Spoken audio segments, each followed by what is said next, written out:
here are some of the questions that I asked to really compare how people are acting in virtual civil society and material. What I wanted to do was see what sort of political action. Examining part can all be measured without GDP. What's the system behind that? You know, what's kind of leading these kids into that? Is there something that we can fix in that system that would keep these children? Visits a Virginia school, tours the garden. So again, this is a characteristically female political cause. How can we look at this place we call South Carolina? How can we look at this region we call the South? And how can we make it better by the work that we do? Whatever that work is.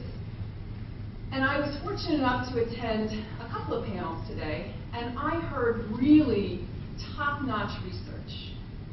Last weekend, I went to the Midwest Political Science Association meeting, and I heard lots of scholars who were in university positions all over the country and all over the world.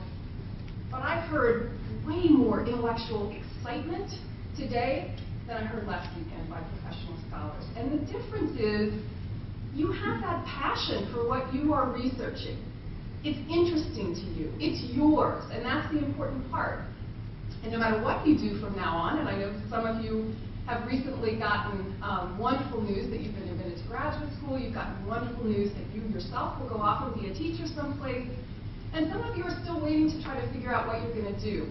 But what today planted in you, I hope, and what Bill planted in thousands, I can't even imagine how many students he touched, was that seed of excitement about ideas and how ideas come to fruition, how you can make research a part of your life, whether you're a scholar or whether you're doing other things. And to make that kind of self-perpetuating, he built a department of people who cared about the same things, including me.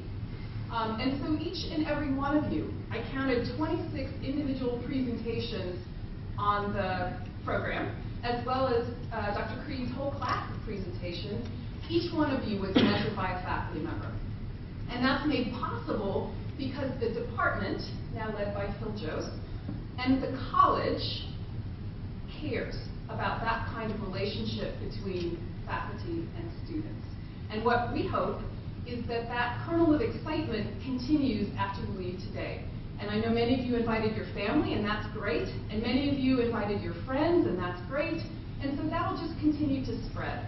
And as much goodwill and excitement as I experienced today, I know that this is the first of many very successful Bill Moore undergraduate research conferences, and I look forward to them each and every year, and I suspect they will grow to a point where you can proudly say, wow, that's huge, but I was there at the first. I was a part of building something that will continue to serve students for generations well past your own. So welcome today, and I congratulate each and every one of you on really top-notch thinking and scholarship and presentation. I enjoyed every one of them. So thanks very much.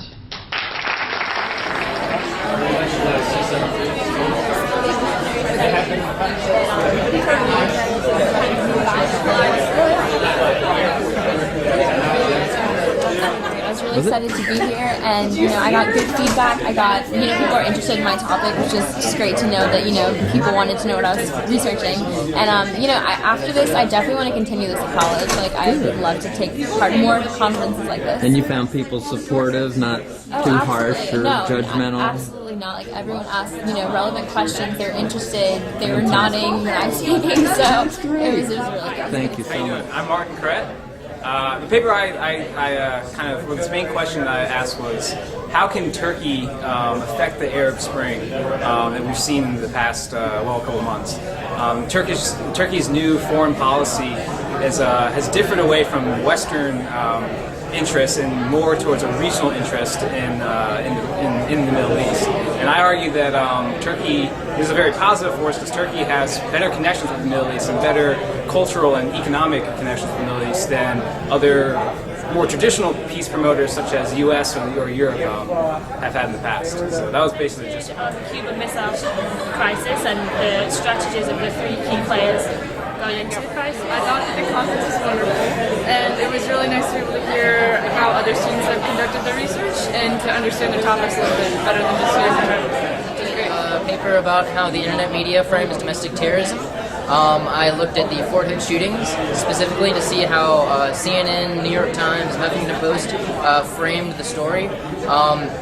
Basically, I found out that they framed it in a polarized fashion along political lines. My bachelor's essay on the impact of television on cultural perceptions of sexual harassment in the workplace.